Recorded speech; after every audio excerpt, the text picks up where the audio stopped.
Okay, topic 2 is looking at function notation as well as evaluating functions. We did this way back in September, but we are going to review it now that we're specifically talking about functions and function notation. So, when you're dealing with functions, you will see something like f parentheses x parentheses. Okay, instead of a y value. We read this as f of x. Now, this does not mean that we are multiplying f times x. This just means that in order to figure out the value of the function, we need to know a value of x to put into the function. So if we look at this example here for the evaluating,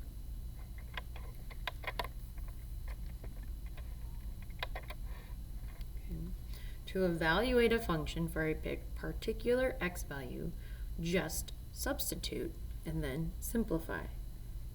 So if we are evaluating and we're given the expression, we have if f of x equals 2x plus 1, find f of 3. This means find the value of the function when x is 3. We substitute in the 3 and then we simplify. So 6 plus 1 or 7. So f of 3 equals 7. We are not multiplying f times 3. We are substituting.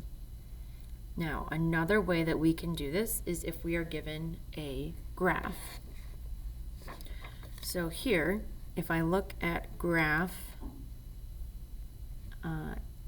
E, because f is not a function. So if we look at E, and I tell you that the graph is g of x. It can really be any letter. F of x is used a lot, g of x, h of x. A lot of times x is still used, but just so you're aware. So if I want to know the value of this function, okay, we don't know the equation, but we do have a graph. If I say, okay, well, what is g of 2?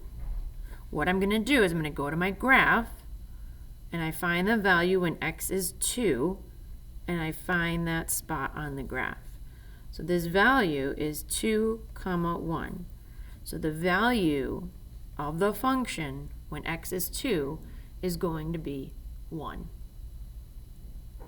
Now sometimes they might say, well, okay, if the function is equal to 3, what's the x? Now here, I'm going to have two different ones. I have a value here and one here.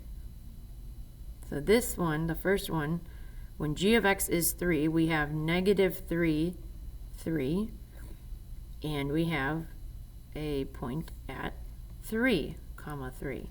So here my x values are 3 and negative 3. And that's okay. Remember, x values, they can share a y. So the g of x value can repeat. For every x, there's only one y value. So when looking at a graph, you can either be given the x value, and then you look on the graph for what the y value is, or the g of x value. If you're given the g of x value, then you look on the graph for the corresponding x. You would do the same thing in a table, or if you're given values in a function notation set, or a map. What you would do is you just find the values that correspond with the x or the y value.